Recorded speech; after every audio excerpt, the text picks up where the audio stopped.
The Mandalorian. Quarter scale. This is Scale Economist. Let's jump right into it.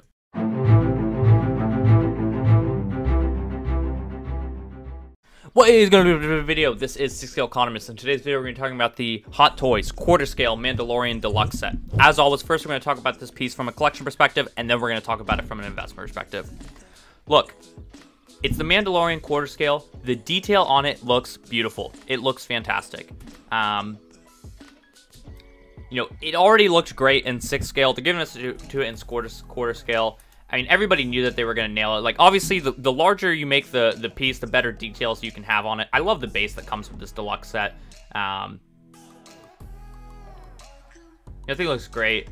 I think it's interesting that they have IG-11 down here. Obviously, I guess this is, showing to the lava scene when he gets destroyed. But, like, it's a really great piece. And, like, you're going to get this awesome base. You're going to get this Baby Yoda with his pod in the quarter scale, which is going to be pretty good. Like, from a collection perspective, like, all you can do is just admire it. And I imagine that's what most people say. Like, you know that Hot Toys is going to knock it out of the park when they increase the scale on this thing. And it looks great. But is it something that I feel like I need to have in my collection? It's one that, if one of my friends has in their collection, I'd love to, come over and look at it, admire it. But I just don't think I have room in my collection for quarter scale figures. Like, I thought that, like, the details already are basically perfect on 6 scale. Also, what's something that's important to note is one of the big things that, you want when you increase your scale from, 6 scale to quarter scale is you want the details. But this is like a masked piece.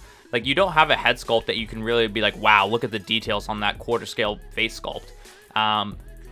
So it's not one that, like, screams to me like one that you need to go purchase, because the detail is already perfect on the 6 scale. It's basically just a bigger version of the 6 scale. It's not like the details are that much better. Even on the Baby Yoda, 6 scale piece looks incredible too. This one looks great as well, but they both just look very, very good.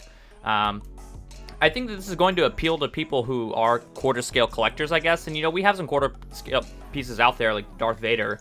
So if you want to put this into your quarter scale collection, I guess that works. But for me, I just feel like it's not one that I need to get. If I were to get it, the only thing I'd do is I'd get its own, like, display cabinet, like just a one shelf, like, maybe like a modu case, and just put it in there alone. But I'm not going to put this with my 6 scale figures. Like, it's just not going to look right, and then the scale's all going to be off, and it's just no way for me.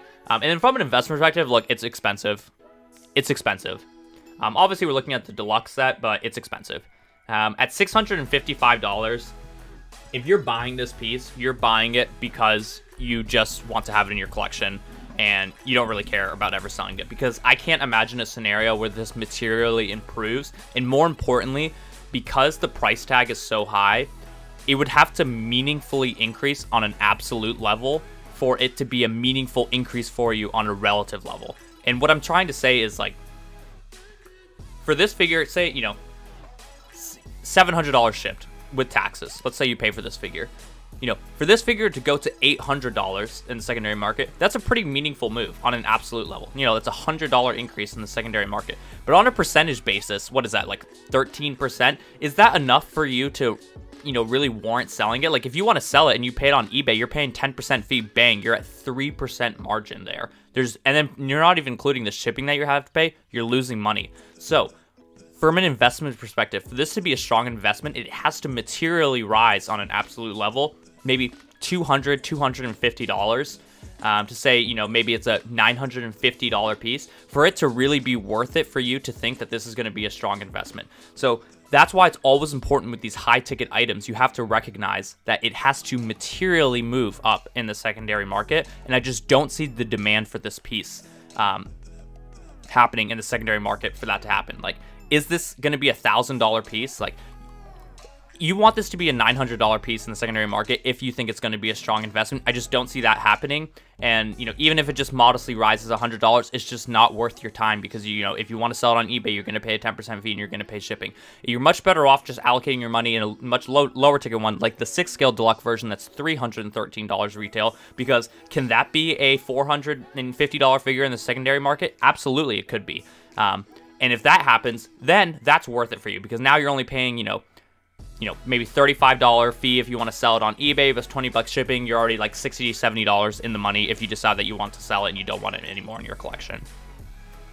So just a quick video on that one. Those are my thoughts on it. Look, it's really awesome and it's exciting, and it's something that you definitely, you know, can observe and say, wow, that's a really great piece. Some people are gonna be really happy having that in their collection, but I just don't really feel a need for it to have it in my collection. From an investor perspective, I just don't think it's a very strong investment just because of how high the starting price is on it. So it's one that I'm probably going to pass on. But let me know in the comment section down below if you guys are scooping this quarter scale figure. As always, like, comment, subscribe. This is Scale Economist. Buy the dip, sell the rip. This is the way. We will see you in the next video.